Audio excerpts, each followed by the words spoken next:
Hey everyone, this is Sherry writing, and I'm here to spill the tea on my mother-in-law, Rita. Buckle up because I'm keeping it real and not holding back on the details. No name changes or sugarcoating. Let us expose the real her. From day one, Rita never liked me. When my husband, Topher, introduced me to her, I felt the chill in the air. Rita, a successful woman in real estate, had earned quite a name for herself. I respect her professional achievements, but little did I know life with her would be a roller coaster. Rita decided to hang up her real estate hat at the ripe age of 50, but instead of enjoying her well-deserved retirement, she focused her attention on me. Why? Well, let us just say my background was not up to her standards. My parents owned a humble hardware store, and while we were not rolling in cash, we lived comfortably. Mom and Dad provided me with everything I needed, but for Rita, it was not good enough. Topher, on the other hand, had always been my knight in shining armor. We met at a concert, lost in the music, and fell head over heels for each other. Love at first sight? Call it what you want, but he was always a gentleman. After 2 blissful years of dating, he dropped a big question. But little did I know that marrying Topher also meant dealing with the storm called Rita. Rita lived separately from us. Unfortunately, we only had to deal with her during family gatherings. Topher, being well aware of his mom's behavior, never pushed me to mingle with her. He understood the kind of person Rita was. We were 2 years into our marriage when I received a phone call from my dad about my grandmother Amy passing away. "Hey, Dad, it's been a while. What's going on?" "Darling, I wish I had better news. It's about your grandma, Amy. She passed away." "Oh no, Dad, this can't be true. I saw her just last month and she seemed perfectly fine." "Sadly, it was a sudden heart attack. None of us saw it coming. Cherry, I'm going to miss her terribly." "It's hard to believe. She meant a lot to all of us. I have so many memories of her. I used to visit her when you and Mom were at the store." "She was a special woman. I miss her too. The funeral is scheduled for next week. I think you should be here with us." "Absolutely, Dad. I would not miss it for anything in the world. I will make arrangements to be there. It's going to be tough, but we'll get through it together." "That means a lot, Cherry. Your presence will be a comfort to all of us. It would have meant the world to her. I'll be waiting for you." After receiving the news about Grandma Amy, I was deeply shaken. The regret of not having one last chance to say goodbye loomed over me. I remembered the countless afternoons spent at her cozy home. She would bake the most delicious cookies and the aroma filled the air. Whenever I felt down or had a bad day, her wise words and comforting hugs made everything better. She would sit with me and share stories from her own youth. When Topher arrived home from work that day, I could not hold back the emotions. I shared the heartbreaking news about Grandma Amy. "Hey, babe, are you okay? Your face is so red. Have you been crying?" "Well, Dad called. Grandma Amy passed away. It was a heart attack." "Oh my God, honey, that is terrible. She seemed like a lovely lady. Remember the nickname she used to call me?" "Yeah, she called you Topher the Titan. She had a way with nicknames." "Oh, right. That was her way of making me blush. She has such a playful spirit. I'm so sorry, love. Losing someone you care about is never easy." "Definitely. Anyway, the funeral is next week on the 19th. "Oh, you said the 19th, honey?" "I'm so sorry I forgot to tell you. My mom called. She'd already booked the train tickets and wanted to visit. I know she can be a lot to deal with, especially in a tough time like this. I do not know what I should say to her." "Oh, Rita's coming over, and the train ticket has already been booked?" "Yeah. I'm sorry I forgot to tell you about it with all the work at the office." "Well, she can come to the funeral with us if she wants to, or she can stay here at our place while we attend it." "Are you sure you won't mind her coming?" "No, it's fine. The ticket's already booked, and I know she can be a lot sometimes, but I think I'll be able to get through it." "Yeah, I'll already tell her about how you're dealing with this loss right now, and I'll make sure she does not give you any crap during her stay here. Yeah, that would be good. Anyway, did you eat something? I can make us some dinner. Yeah, that would be great. Let's try to make the best of the situation, and I will handle Mom. You do not need any additional stress right now. Thank you, Topher. I appreciate you always looking out for me. So I made it through the week with Topher's support. Every day after coming home from the office, he would sit with me, patiently listening to my stories about Grandma Amy, trying to ease the pain. He would cook our favorite dinner, a small attempt to bring comfort through shared meals. But most importantly, he would hold me close, providing the strength I needed to face the grief. The day finally came when Rita arrived, and I felt a mix of anxiety and sorrow, unsure of how she would handle the situation. Topher had warned her about my fragile state, but Rita, being Rita, had her own way of doing things. She walked into our home with an air of authority, as if she owned the place. "Oh, Cherry, darling, you've lost so much weight. Your face looks so dull." "Yeah, Topher must have told you about my grandma." "Yeah, sorry for your loss, but to be honest, I would recommend you to get over it soon. You would not want people to see you like this." "Mom, that is rude. Let her grieve." All right. Cherry, take my bags to the room, and could you make me some tea?" "I've got it, Mom. And did you forget what I told you over the phone?" Yeah, give Cherry her space. Do not be harsh on her. Blah, blah, blah. I'll be staying for a week, by the way, so better get used to it. You're welcome to stay. So is the funeral tomorrow? No, it's on the day after tomorrow. If you would like to come with us, it's about an hour's drive. No, I'm good. You already know how I feel about your family, Cherry. I mean no offense or anything, but I do not mingle with such people. I have my books to keep me company here. So the day after next, Topher and I attended Grandma Amy's funeral. It was an emotional and challenging day surrounded by family and cousins. After the whole process, we headed back home. As soon as we pulled up to our house, Topher received an urgent call from work.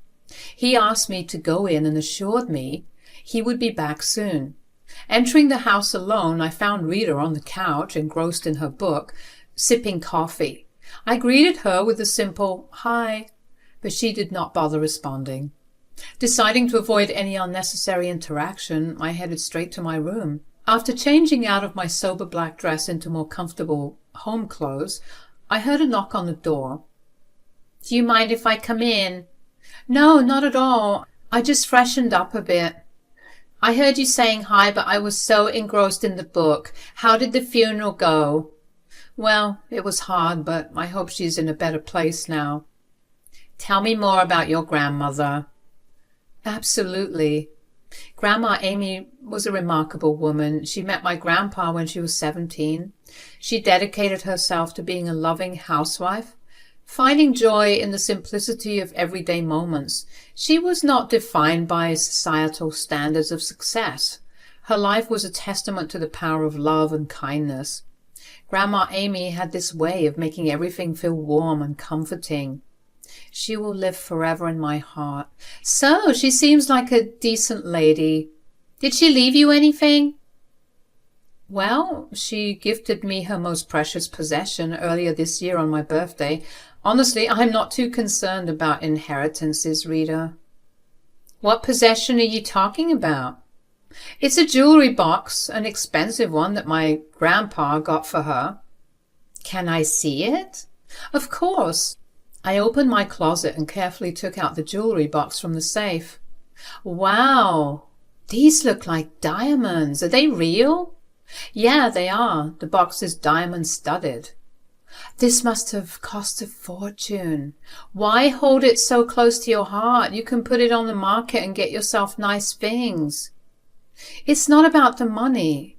It's the one thing my grandma decided to give me and not anyone else. I respect that. You must have held a special place in her heart. I appreciate that, Rita. I especially needed this chat today. Well, enough with this sentimental stuff. I will go back to reading my book. I did not read too much into the interaction with Rita. I mean, sure, it was unexpected, Rita being all nice and everything, but I thought maybe, just maybe, she did it out of pity, seeing that I had a hard time at the funeral. Anyway, there were 5 more days of Rita at our place, and the storm was starting to brew. The next day was pretty normal. Topher went to work, and I was at home coexisting with Rita. After we had lunch, Rita decided to head to the garage to look for gardening tools. She wanted to change up a few things about the garden, so I didn't stop her. A few minutes later, she came into the living room where I was watching TV. "Oh, Cherry, you will not believe how long it took me to find those gardening tools in the garage. It is a real mess, and those spider webs. My goodness, I found them in some other corners of the house too, and this carpet is so untidy too." "Yeah, I know the house has not been in great shape, Rita. It's just challenging to manage everything on my own. I thought about hiring a cleaner, but I never found the right one. Funny thing, the other day when you were at the funeral, there was this guy offering cleaning services, going door to door. He gave me his number. How about I give it to you later tonight and you can give him a call?"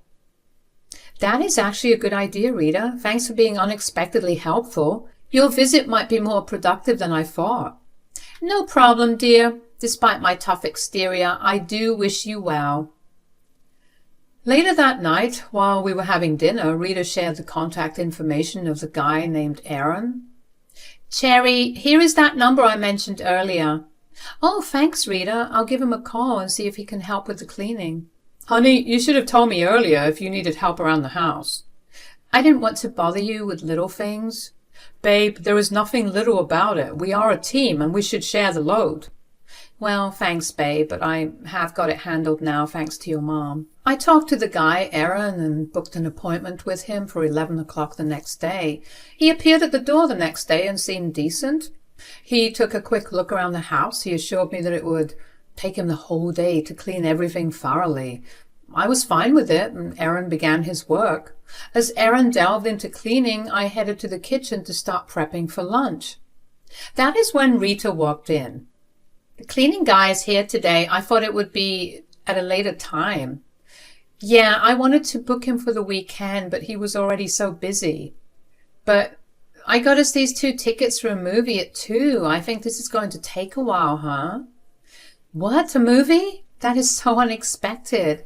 We have never gone one-on-one somewhere, just the 2 of us." "Well, there's always a first time for everything." "But I just can't leave Aaron here on his own, can I?" "Oh, come on, you can. He seems like a trustworthy guy. You were just reading too much into it. He's a professional. He's not going to do something. Take a chill pill and let us go relax." "I'm not sure about this." "Come on, you've been hanging around this house with a gloomy face since I've been here." Okay, let's go to the movies then." I let Aaron know that we were going somewhere and that it was not like we had expensive stuff lying around in the house. Everything valuable was secured in a password-protected safe, and I did not want to doubt the guy. So off we went to the movies.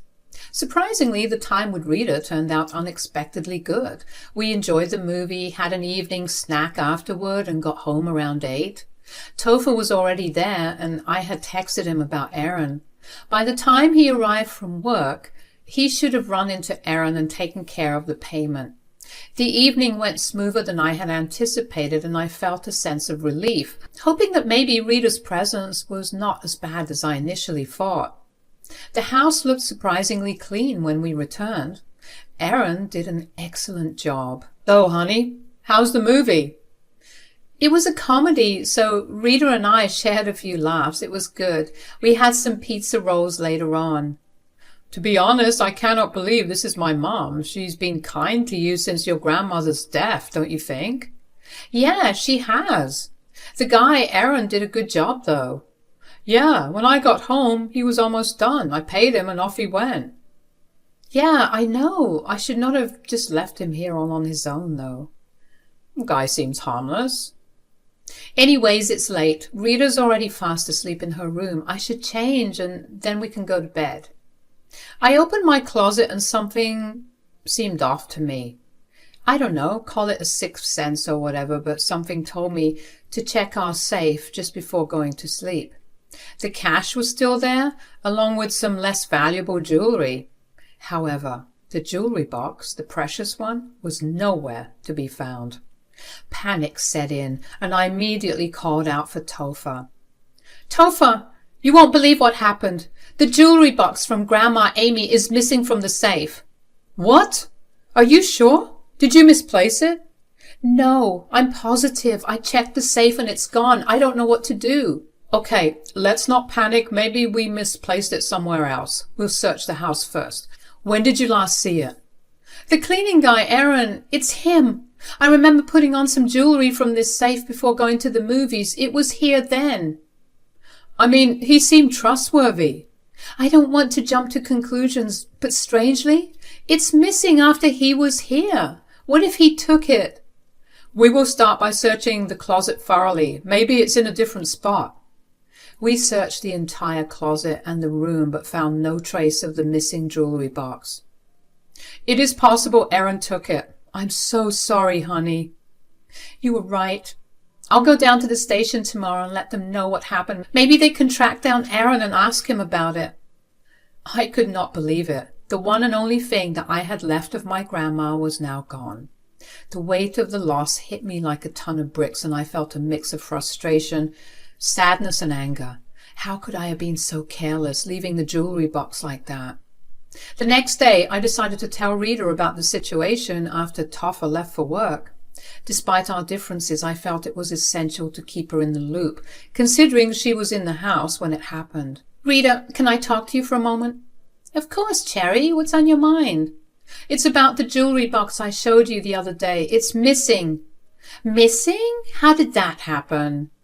I'm not entirely sure, but it seems to have disappeared when we had that cleaning guy Aaron over. I don't know how he could have stolen it. The safe has a password and everything. It just went missing while we went out to the movies, and I do not want to blame someone without any evidence. But, oh dear, I'm genuinely sorry to hear that, Cherry. I know how much it meant to you. Have you reported to the police yet? I will just leave for the station after having some breakfast. You certainly should. There might be a chance they'll catch him. If there is anything I can do to help, please let me know. So after having breakfast, I headed to the station. I was driving along, all set for the day ahead. It was not until I had almost reached the station that I realized I had forgotten my purse at home, the one with my wallet. I knew I might need some money for parking and a few other things, so I decided to turn back and retrieve it. As I approached my home from a distance, something caught my eye. There was Rita standing outside with a man who looked oddly familiar. It took me a moment to recognize him. It was Aaron, the cleaning guy. Rita was handing him an envelope, and I couldn't fathom what I was witnessing. I pulled over behind a big tree, trying to stay hidden as I observed the scene unfold. I felt a mix of shock, confusion, and disbelief. Why was Rita handing money to Aaron? What connection did they have? As I waited for Aaron to leave, I pulled out my phone and started recording them. I could not shake the feeling of being utterly foolish, falling for Rita's act of kindness and assistance with the cleaning service now seemed like a big setup. Once Aaron left, I left a text to Topher asking him to come home as soon as possible. I cautiously approached my home as I called the police, making sure Aaron was out of sight as he could be dangerous. The whole situation had my mind racing. Who could I trust? Cherry, what are you doing home so early? How about you start answering my questions, Rita? What were you doing with Aaron? What do you mean? I just came out for some air. To the driveway, Rita? You better start talking. I have you on video on my phone talking to Aaron. I want to hear the truth before I report anything to the police. I don't know what you're talking about. Do you want to see the video of you handing Aaron the envelope? Let's not waste time, Rita. I know what I saw. Okay, it was me. I paid Aaron to steal your box. The other day after the funeral, I saw your safe passcode. Aaron is not a cleaner. He's just a guy I know who's desperate for money. And when you told me you had been looking for a cleaner, I just came up with a string of lies to get what I wanted. I had to put on a whole show, but please don't report me to the police. I don't know what came over me. I should not have done this. Are you serious, Rita? You pretended to be helpful and all along you were scheming behind my back? Cherry, it was just lying there in your closet. It could have fetched you a good sum of money, but you are naive for holding on to it. I genuinely wanted to do the right thing, sell it and give you the money. Oh, do you think I'm that gullible? I know you were eyeing the money for yourself. You orchestrated this entire act just to fulfill your greed. Spare me the act of pretending you were doing me a favor. Topher's car pulled up and he got out of the car. I got your text, babe. Is everything okay? Rita, tell your son what you did. Rita narrated the whole incident to Topher with a sprinkle of tears and apologies. Topher looked shocked and gave her a look of disappointment. I can't believe you'd stoop this low, Mom, hiring someone to pose as a cleaner. It's too much. Despite your dislike for Cherry, stealing from my wife and our home when we welcomed you, that's unacceptable. You're my son. Please find it in your heart to forgive me. I'll retrieve the box. It's not just about the box, Mom. You are not destitute, and this isn't about desperation. It's about your desire for more. I'm sorry, but I can't let this pass. You troublesome woman, Cherry. Why did you have to come home early? You have ruined everything for me. I hope you rot in hell with your grandma. The cop car arrived at our house. And there are the cops, Rita. Good luck to you. When the cops arrived, I showed them the video evidence, and Rita, realizing the jig was up, confessed to her crimes. They escorted her to the police station, and we decided to cut all contact with her. The legal drama unfolded as she hired a lawyer, but in the end, she was sentenced to 1 year in prison. It has been a whole month since that unfortunate incident, and honestly, we're doing better without her. Topher has proven himself to be a real gem by standing with me and choosing the path of right over wrong. In a world where many men wouldn't make such a distinction, especially when their mom is in the picture, I feel fortunate to have a partner who values integrity and honesty. Sweet like justice. Karma is real, folks.